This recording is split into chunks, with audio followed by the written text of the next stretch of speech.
Publicisti, koleksionisti, historiani dhe botuesi Artan Lame është ndar nga jeta në mënyrë të papritur në moshën 58 vjeçare. Lame ndëroi jetë në një spital në Munich të Gjermanisë ku ishte nështruar një ndërhyrje kirurgjikale në zemër.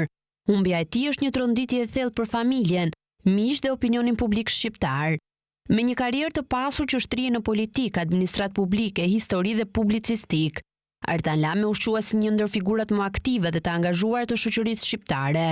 I lindur në Tiranë në vitin 1967 dhe me origjinë nga qyteza e Kolonjës, ai u formua si inxhinier Markscheider në Fakultetin e Gjeologjisë dhe Minierave, por pasionin më të madh e gjeti në histori dhe trashëgimi kulturore ku la një gjurmë të pashlyeshme.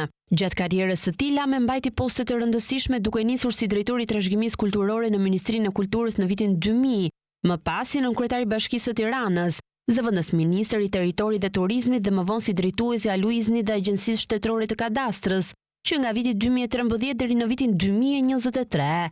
Artan Lame ishte gjithashtu një zë i njohur në publik për komente dhe analizat e tij mbi historinë, ligjin dhe çështjen e pronësisë në vend.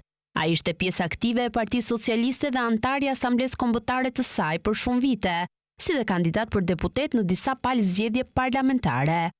Pas largimit nga drejtimi i kadastrës në vitin 2023, ai e quajti këtë moment si një dhuratë për ditëlindje, duke theksuar nevojën për t'u përkushtuar shëndetit, pas ndërhyrjes së mëparshme në zemër që kishte kryer në vitin 2016. Artan Lame do të kujtohet si një qytetar i angazhuar, një intelektual i ndershëm dhe një njerëz që i shërbeu vendit me pasion dhe përkushtim. Kryeministri Edi Rama reagoi përmes rrjeteve sociale, duke cilësuar lajmin e vdekjes së tij të pabesueshëm dhe duke shprehur ngushëllimet më të ndjera për familjen dhe të afërmit e tij.